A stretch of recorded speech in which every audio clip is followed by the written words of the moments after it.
When it comes to a father-son relationship, we can all agree that a mutual hobby is a pretty great way to bond. Some like to spend time together at sporting events or working on cars. Or in the case of Joseph Kallinger and his son Michael, pick up guns and go hunting. And there's nothing unusual about a father taking his son into the woods. In addition to bonding, hunting embodies many life lessons and principles to live by. But for the Kallingers, the experience meant something completely different.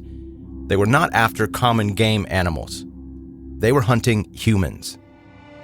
Discretion is advised. This is 10-Minute Murder.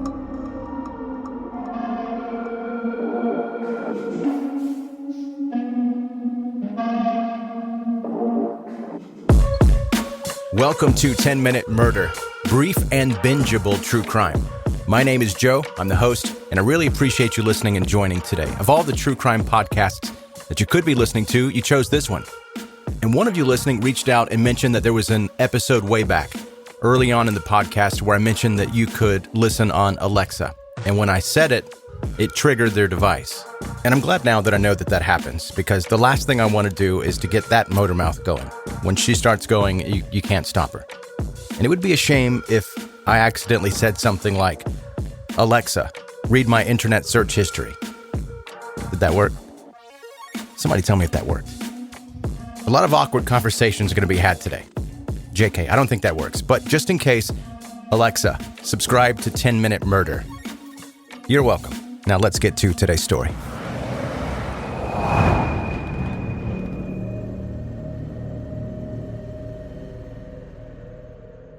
Joseph Kallinger was born as Joseph Lee Brenner III on December 11, 1935, in Philadelphia, Pennsylvania, to Joseph Lee Brenner Jr.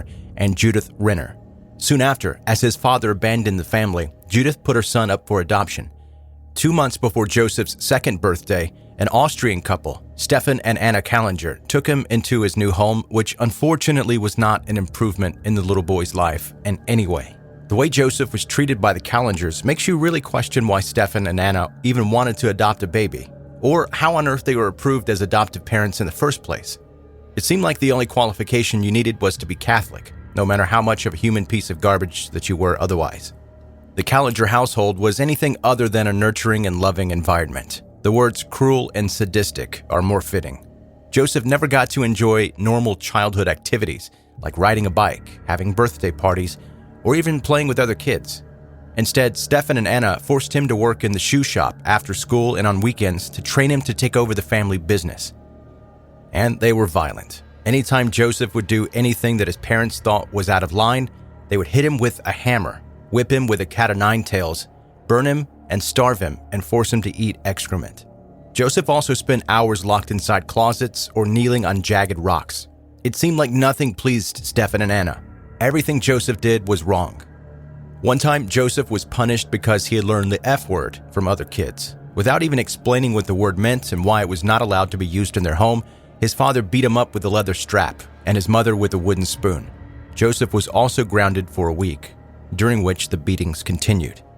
As if all of that was not enough, Joseph's adoptive parents frequently threatened him, saying they would cut off his penis if he didn't do as he was told. And that was not the only way they were causing Joseph to fear for his manhood. At the age of 6, Joseph underwent surgery to repair a hernia. The endless abuse from his parents had definitely not helped the situation, but 3 weeks before the operation, Joseph had been kicked in the groin area by a girl.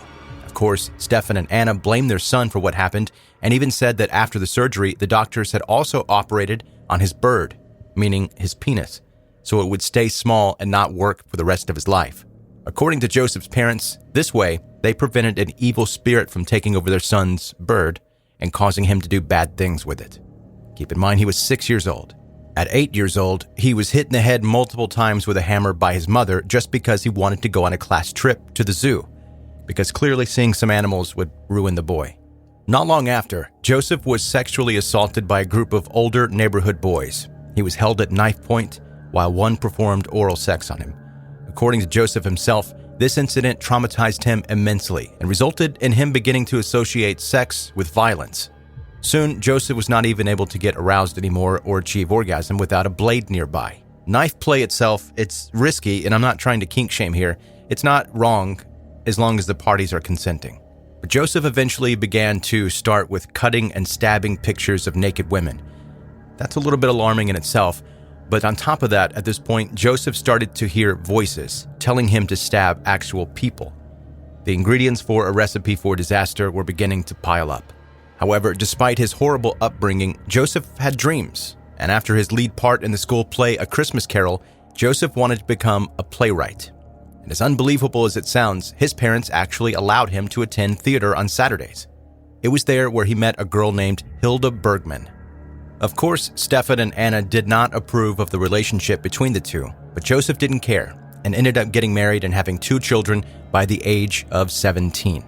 However, the marriage was short-lived, and Joseph and Hilda divorced in 1956. While he had been the one at fault because of his violent behavior, Joseph was strongly affected by the separation and even hospitalized due to severe headaches and loss of appetite.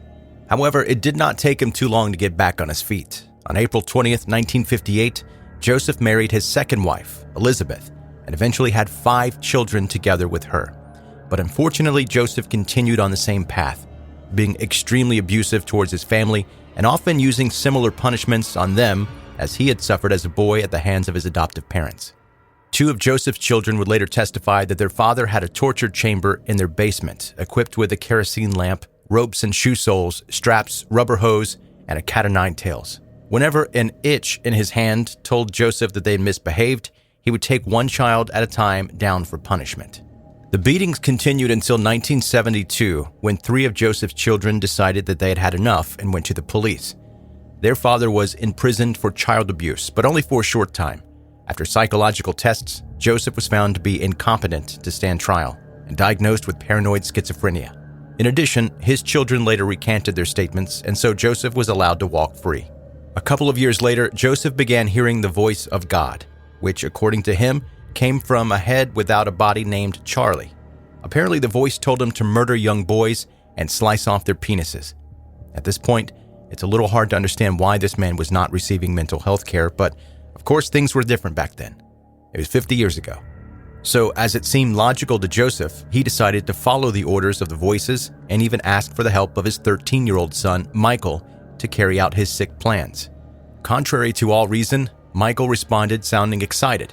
"Glad to do it, Dad." Together, father and son began to hunt for their prey. First, on July 7th, 1974, they lured a 10-year-old Puerto Rican boy named Jose Colazo into an abandoned factory where they tortured and severed his genitals before asphyxiating him to death. Just a month later, Joseph took the life of his own son, 14-year-old Joey, who he had tried to kill several times before, but this time he was successful. After drowning him, Joseph dumped his body at a demolition site. But what could have been the reason for him to kill his own flesh and blood? Of course, it was money. Shortly before his disappearance, Joseph had taken out an insurance policy on Joey for $45,000, which would be about $250,000 today. While Joseph claimed that his son had just run away from home, the insurance company didn't buy it and denied paying out any money. Joey's body was later found, but his cause of death could not be determined, and due to lack of evidence, no charges were brought. We found out later that he had been drowned. Joseph and his son Michael continued their crime spree. In November 1974, they broke into a home in Lindenwood, New Jersey. But fortunately, nobody was home. The owner of the next house they tried was home. After breaking in, Joseph sexually abused the woman after tying her to the bed. On December 3rd, 1974, the father and son team held 5 women hostage in Susquehanna Township, Pennsylvania, and stole $20,000 worth of valuables and cash. Afterward, Joseph and Michael kept traveling and broke into the homes of Pamela Jask and Mary Rudolph. Both were forced to perform sexual acts on Joseph at gunpoint. 2 days later, on January 8th, the criminal duo invaded a home near Leona, New Jersey, armed with knives and guns, and they took 8 hostages. Most of the victims were forced to take off their clothes and were tied with cords of house appliances. However, when 21-year-old nurse Maria Fasting arrived at the house to help care for their grandmother and was forced into the middle of a hostage situation, she wasn't willing to follow Joseph's orders. Understandably, Maria didn't want to bite off another victim's penis as she was told to do. But because she refused, Joseph killed her by slitting her throat. Meanwhile, one of the hostages was able to get away through the front door and scream for help. A neighbor called the police, who arrived and found the 7 hostages and Maria dead in the basement. By that time, Joseph and Michael were already gone, but not for too long. On their way home, using the city bus as their getaway vehicle, the father and son team had stashed their weapons in a blood-stained T-shirt, which police quickly discovered. In addition, authorities learned about the unsolved and bizarre death of Joey Kallinger and his father's history with child abuse. When eyewitness statements and police sketches produced the suspects, then matched Joseph, he was arrested on January 17, 1975. The police also initially took in 11-year-old James Kallinger because they weren't sure which son had been Joseph's accomplice. They both looked alike. After they figured out it was Michael, James was released. Joseph Kallinger was charged with 3 counts of murder, 4 counts of robbery, 4 counts of false imprisonment, and 1 burglary. He testified at his own trial and told the jury that God spoke to him and often told him what to do. Joseph also stated that he was actually 1,000 years old and had been a butterfly before receiving his present human form. No, he doesn't sound sane at all. He was declared schizophrenic and was found fit to stand trial. The first trial in Pennsylvania ended with the hung jury in June 1975.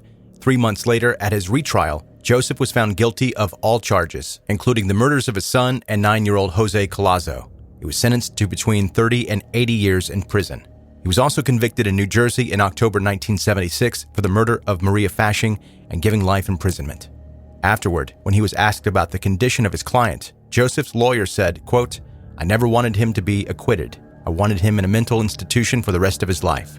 He was sick, he was an evil man, and the evilness was a manifestation of the illness." Michael Kallinger was thought to have been under the influence and abuse of his father and was not judged as harshly. He was sentenced to a reformatory, and after finishing his sentence, Michael changed his name and moved away for a fresh start. His father's life, however, kept spiraling. While in prison, Joseph behaved violently towards other inmates and even attempted suicide several times, including setting himself on fire. However, what finally killed him was a seizure on March 26, 1996. He was 60 years old. Before his death, in television interviews, Joseph kept expressing his continuing desire to slaughter every person on earth and commit suicide only to, quote, become God. Fortunately, that fantasy never became a reality.